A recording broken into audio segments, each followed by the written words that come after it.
nos ha traído tres novedades. La primera es la publicación del esperado informe del panel de expertos sobre el apagón. La segunda es el mercado eléctrico, que a partir de octubre va a ser cuarto horario, uno cada 15 minutos. Y la tercera es que por fin ha aparecido el viento y la lluvia, después de un verano muy caluroso y seco. De todo esto hablaremos en este vídeo.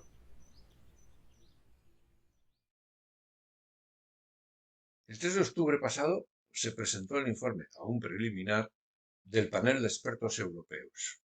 En él se dice textualmente que en los 30 minutos previos al apagón, la península ibérica se vio afectada por dos fenómenos de oscilación importantes: fluctuaciones periódicas de todas las magnitudes eléctricas, como la frecuencia, la magnitud de la tensión y las potencias activa y reactiva, lo cual me llena de satisfacción porque coincide exactamente con mi diagnóstico, publicado en el vídeo anterior de septiembre.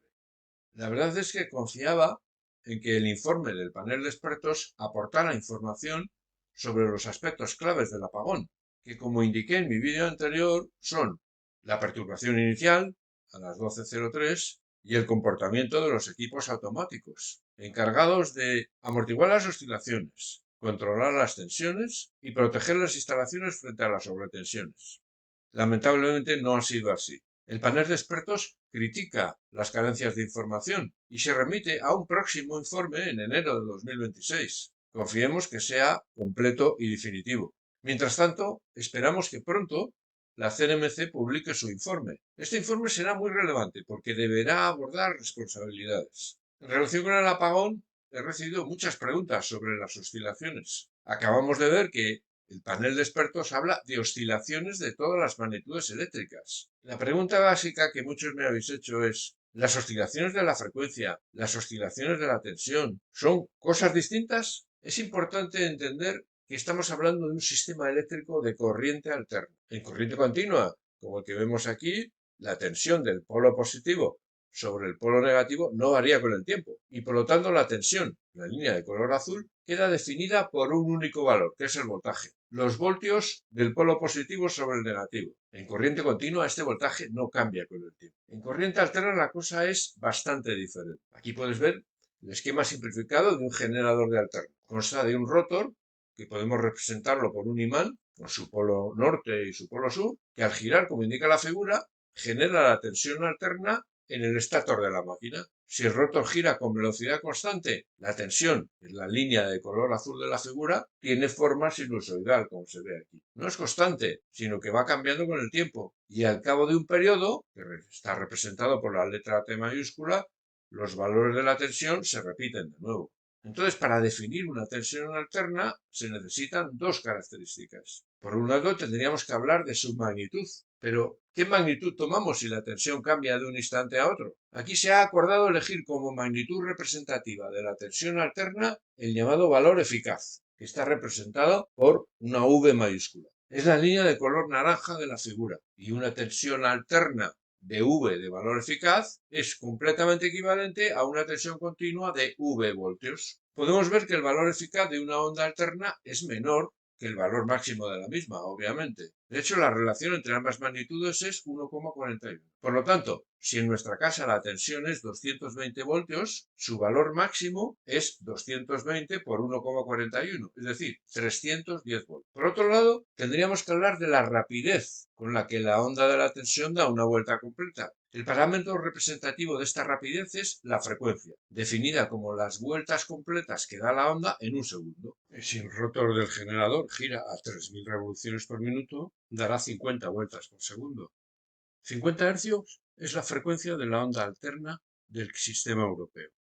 Cada 20 milisegundos da una vuelta completa. La frecuencia es la inversa del periodo, como vemos aquí. F es igual a 1 dividido por el periodo. Entonces, la magnitud y la frecuencia son cosas distintas. Ambas definen la tensión, pero tienen su propia personalidad. Aquí podemos ver un ejemplo sencillo. En la parte superior tenemos una tensión alterna de 220 voltios de valor eficaz y 50 hercios de frecuencia. En la parte inferior, a la izquierda, tenemos una onda alterna de la misma frecuencia, pero de una magnitud inferior. Aquí son 190 voltios en lugar de 220 voltios. Y a la derecha tenemos una onda alterna de magnitud 220 voltios, pero más lenta. Tiene una frecuencia de 49 hercios en vez de 50. En los sistemas eléctricos, para poder estar interconectados, las ondas de la tensión deben coincidir en magnitud y en frecuencia. En ocasiones, una perturbación puede modificar la onda de la tensión. En la figura superior se representa un ejemplo simplificado de la oscilación de la onda de tensión tras una perturbación. Se puede advertir que la amplitud máxima de la onda se va modificando a lo largo del tiempo. Es mayor en unos tramos que en otros. Y lo mismo pasa con el periodo, que es más amplio en unos tramos que en otros. Naturalmente resulta muy complicado analizar la onda de la tensión así. Para estudiarla con detalle se analizan por separado la evolución de su valor eficaz y la de su frecuencia. Son las figuras que se ven en la parte inferior. En la figura de la izquierda, la magnitud de la tensión, que es la línea de color azul, oscila alrededor del valor previo a la perturbación, que está representado por la línea de puntos de color verde. Lo interesante de esta evolución es analizar el valor máximo y mínimo que se llegan a alcanzar mientras permanece la oscilación de la tensión. Alguno de ellos, o quizá los dos, pudiera ser que sobrepasasen la tensión de seguridad de la red. Lo mismo sucede con el valor de la frecuencia de la tensión en la figura de la derecha. Aquí lo más interesante de esta evolución es analizar su periodo y su amortiguamiento. El periodo informa sobre la frecuencia propia de esta evolución. Los equipos estabilizadores instalados en los generadores y en la red deberán estar sincronizados con esa frecuencia para poder contrarrestar la oscilación. La evolución de sus valores máximos informa sobre su grado de amortiguamiento. La normativa de la red europea exige un amortiguamiento mínimo. En resumen, en un sistema eléctrico lo que realmente oscila es la onda de la tensión, y cuando se habla de oscilaciones de la tensión y de la frecuencia, no se trata de fenómenos independientes, sino que son dos formas de analizar una única oscilación, la oscilación de la onda de la tensión.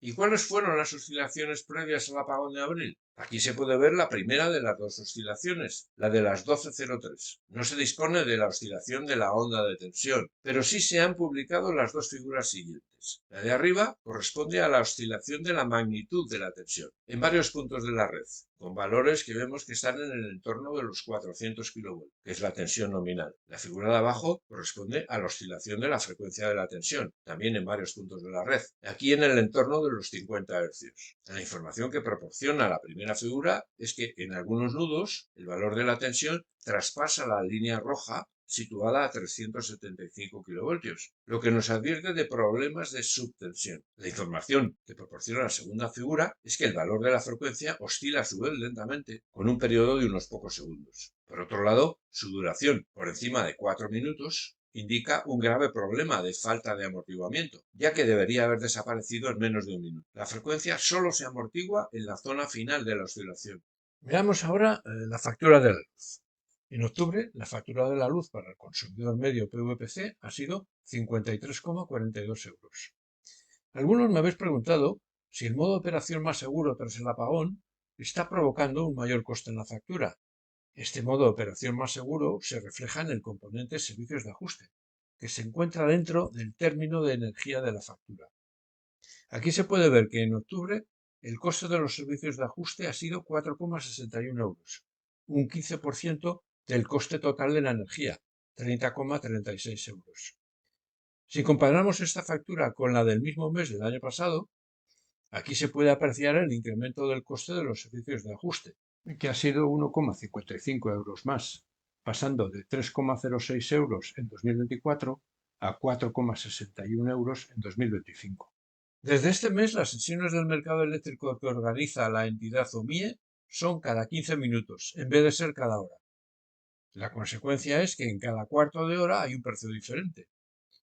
¿Ha tenido alguna influencia el hecho del mercado eléctrico cuarto horario? En la electricidad, el equilibrio de generación y demanda es instantáneo, por lo que un mayor acercamiento del mercado al tiempo real debería repercutir en unos precios más ceñidos a los costes. En este sentido, los precios de un mercado cuarto horario deberían ser menores que los del mercado horario anterior. Y esa es precisamente la premisa que ha motivado el cambio aplicado en todo el mercado europeo desde el 1 de octubre. Para el consumidor PVPC, no obstante, el precio de la energía va a seguir siendo horario. Aquí puede verse como ejemplo el procedimiento aplicado. Corresponde al día 1 de octubre.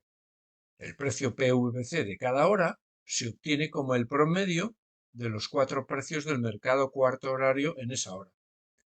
En un día se mantiene pues la existencia de 24 precios, uno por cada hora, y se mantiene también la misma clasificación de las horas en sus periodos, punta, llano y valle. Aquí se muestra la comparativa mensual de la factura de este año, siempre con 200 kWh de consumo. En octubre se ha producido un incremento de unos 3 euros en relación con los meses anteriores, estando todavía por debajo de la factura de enero y febrero.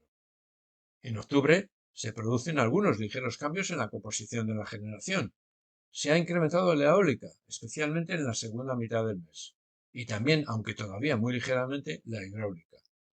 Como estamos ya en otoño, la aportación fotovoltaica se ha reducido. El porcentaje conjunto de la generación de origen renovable se reduce desde el 55% del mes anterior hasta el 52%. Repasa tus facturas. Antes de despedirme, quiero hacer un recuerdo a las 237 víctimas de la Dana del 29 de octubre de 2024. Traigo aquí la portada del vídeo que dediqué a esa tragedia de hace un año. Muchas gracias por tu atención.